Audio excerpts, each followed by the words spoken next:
Hello and welcome to the Live Well presented by Rapala. Good news, we're through hibernating. We're up and going and ready to start the 2024 season for the Bassmaster Elite Series. That is Ronnie Moore right there. I'm Tommy Sanders, and we are good to go. And Ronnie, for only the third time in Elite season history, we're starting with 2 events in the Lone Star State of Texas. It's refreshing. You were telling me off camera, like 2008, 2013, over a decade ago since we've started in the Louisiana and Texas region. And boy, if we picked 2 great places to start out with. Toledo Bend, one that had been named the #1 lake in the country, the best bass lake according to Bassmaster years ago. It had taken a little bit of a downturn. Meanwhile, its sister lake, Sam Rayburn, had kind of gotten all the attention. And now, the last few years, the attention has shifted to Toledo Bend, rightfully so. What a legendary place in bass history to kick off our season. Oh yeah, I think our timing is just really super here. Of course, it is the 5th largest man-made lake in these United States, built back in the 60s.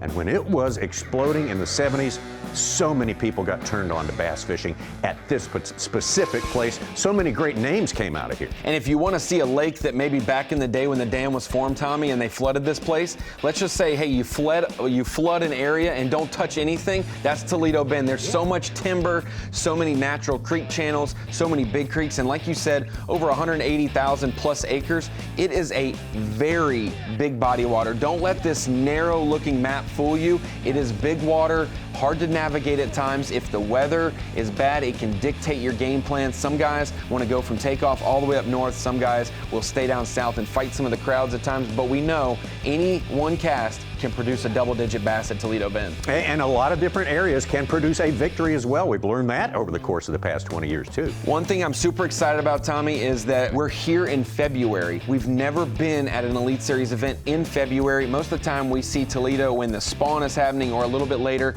And with this, though, we're kind of wondering how the winter has been. What are the water temps at Toledo Bend? What are we going to expect? It's going to be in that pre-spawn mode, but fish now with the water level, Tommy, are probably thinking, I need to head to the bank. The spawn is maybe a few moon cycles away. I'm going to start to make my way there, and that is because the water level is much higher than normal. It's not above full pool, but anytime you get around that 172 mark, that is basically close to full pool, and that's higher than they normally expect. Normally this is much lower at this time of the year. The drawdown in effect, droughts as well.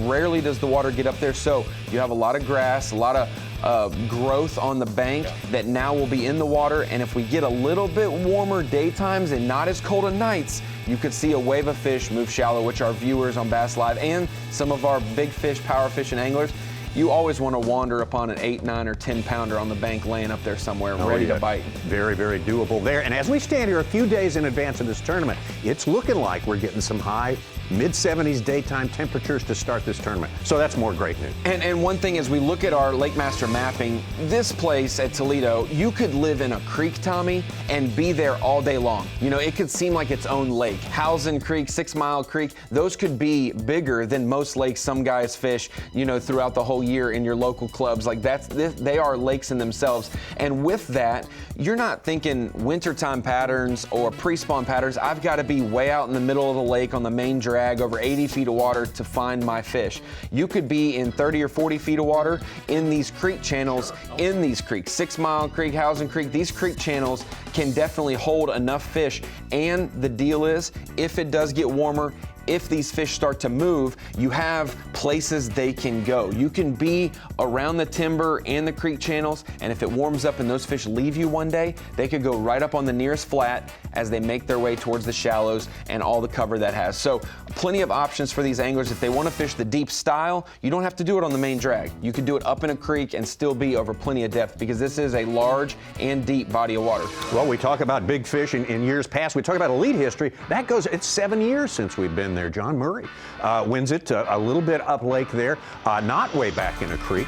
with 70-something, 75 pounds, or roughly 75 pounds. How's that going to compare with what we're going to see here? I think we got to see a crankbait and an old house foundation play a big factor in that same tournament, Tommy. We had anglers doing the shad spawn gig. We had guys sight fishing. You had John Murray fishing for probably pre and post spawners on that house foundation. And honestly, there was a lot of guys on that final day who had a shot to win this tournament. You also, I think think had some people flipping bushes as well.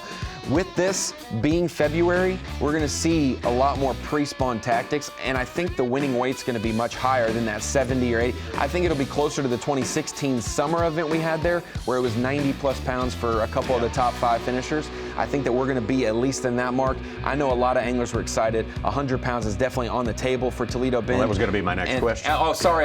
Yes. I do think that either Fork or Toledo, these first two, we will see a Century Club.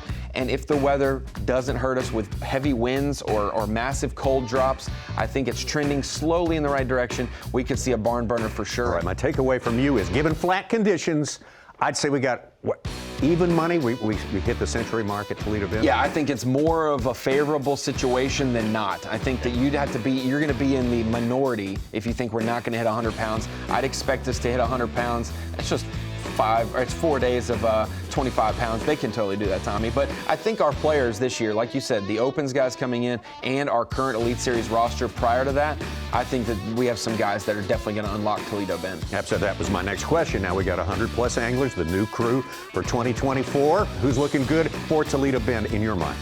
You have to kind of stick with some of the guys who have had success there just off the top. You can go down a beaten path and find some others, but Ben Milliken winning the Open there, living in Texas for the last few years, you'd have to expect he's been priming himself for some maybe standing timber offshore fishing all off season. Tommy, there's going to be some guys who do really well here because of the new technology that they are now more comfortable with fishing those styles. So it could be a toss-up for others, but you got to include Patrick Walters. I wouldn't be surprised if Lee Livesey, Caleb Summerall, he's been my go-to guy on water levels. Caleb as well. If that stuff starts to trend towards a shallow bite forming, you know, maybe it's getting stronger through the week in the tournament. Caleb Summerall, Greg Hackney, Jason Christie, those guys are going to be ones that you're really going to think about. But you think about some Texans, you think about some big bass factory people, the ones who break 100 like Patrick Walters seemingly every season, maybe a Drew Cook as well. If the Drews, Drew Cook and Drew Benton, get any kind of word that there's plenty of fish on the bank, be careful and watch out for them as well. A couple of other Texans. We talk about people who've done well here in the past. Keith Combs, Chris Zaldain, big fish. Both have had big fish memories from this place. And I think both really do want redemption. If there was people who were like, thank goodness we're taking a break from Florida starting the year, we're going to do that for stops 3 and 4.